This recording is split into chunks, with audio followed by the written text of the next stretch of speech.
ସତ୍ୟକେଳା ପକ୍ଷରୁ ଆପଣଙ୍କୁ ସ୍ୱାଗତ। ଆସନ୍ତା ଡିସେମ୍ବର 25 ଓ 26 ତାରିଖରେ ହେବାକୁ ଥିବା ପୂର୍ବତନ ପ୍ରଧାନମନ୍ତ୍ରୀ ତଥା ଭାରତ ରତ୍ନ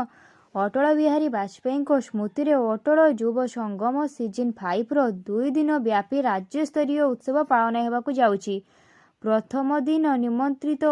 ଥିବା ଅତିଥିଙ୍କ ଉପସ୍ଥିତିରେ କାର୍ଯ୍ୟକ୍ରମରେ ଶୁଭ ଉଦ୍ଘାଟିତ କରି ଜିଲ୍ଲା ତଥା ଜିଲ୍ଲା ବାହାରୁ ଆସିଥିବା ପିଲାମାନଙ୍କ ଦ୍ୱାରା ବିଭିନ୍ନ ପ୍ରକାରର ପ୍ରତିଯୋଗିତା ହେବ ଏବଂ ତା ସହିତ ଏକ ମାଗଣା ସ୍ୱାସ୍ଥ୍ୟ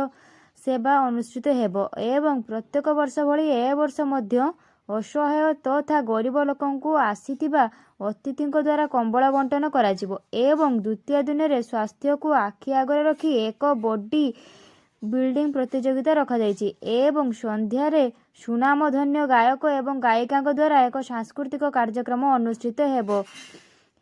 ସମସ୍ତ ପ୍ରତିଯୋଗୀମାନଙ୍କୁ ପୁରସ୍କାର ବିତରଣ ସହ ସମାଜସେବୀମାନଙ୍କୁ ମାନପତ୍ର ଦେଇ ସମ୍ବୋଧିତ କରାଯିବ ବୋଲି ସଂଗଠନର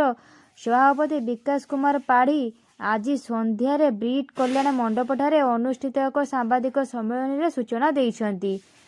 ସଂଗଠନର ମୁଖ୍ୟ ପୃଷ୍ଠପୋଷକ ପରଶୁରାମ ବେହେରା ଉକ୍ତ କାର୍ଯ୍ୟକ୍ରମର ଉତ୍ତର କାମନା କରିବା ସହ ସଂଗଠନ ମାଧ୍ୟମରେ ବାଲେଶ୍ୱରର ବିଭିନ୍ନ ପ୍ରକାରର ସାମାଜିକ କାମରେ ଲିପ୍ତ ରହିବ ବୋଲି ସୂଚନା ଦେଇଥିଲେ। ଏହି ସାମ୍ବାଦିକ ସମ୍ମିଳନୀରେ ମୁଖ୍ୟ ପରାମର୍ଶଦାତା ସୁଜିତ ଦେ, ବିଶ୍ୱଜିତ ପରମାଣିକ, ଅଧ୍ୟକ୍ଷ ସଞ୍ଜୟ ଦାସ, ଉପାଧ୍ୟକ୍ଷ ବେଣୁଧର ଦାସ, ପ୍ରଦ୍ୟୁମ୍ନ ପାଣିଗ୍ରାହୀ, ଡକ୍ଟର ସିଦ୍ଧାର୍ଥ ପତି, ଜର୍ନାଲ ସଭାପତି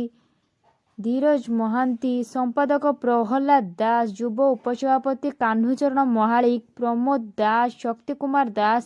ମହିଳା ସଭାପତି ମଧୁଶ୍ରୀ ପଣ୍ଡା, ମହିଳା କାର୍ଯ୍ୟକାରିଣୀ ସଭାପତି ସଂଘମିତ୍ରା ମହାନ୍ତି, ସଞ୍ଜୀବ ପ୍ରଧାନ, ମହେଶ ସିଂ, ରାଜେନ୍ଦ୍ର ଚାଟାର୍ଜୀ, ଡମ୍ବରୁଧର ମହାପାତ୍ର, ଜ୍ୟୋତିର୍ମୟୀ ସାମଲ, ସମରେଶ କୁମାର ସାମଲ, ଅପରାଜିତା ସେନ, ସସ୍ମିତା ଶୁକ୍ଳା, ନସୀମା ବିବି, ସୁକାନ୍ତି ଦେବ ଗୋସ୍ୱାମୀ, ପ୍ରମୋଦ ସାହୁ, ଅରବିନ୍ଦ ପାତ୍ର, ଜୀବନ ପାଣି, ରୋଜାଲିନ ପାଣି, ରିଙ୍କେଶ ପ୍ରଧାନ, ସ୍ୱର୍ଣ୍ଣପ୍ରିୟା ନାଥ, ଅଙ୍କିତ ଖଣ୍ଡେଲୱାଲ, ଶେଖ ସମଦାନୀ, ସର୍ବେଶ୍ୱର ଜେନା ଉପସ୍ଥିତ ରହି ସହଯୋଗ କରିଥିଲେ। ଧନ୍ୟବାଦ।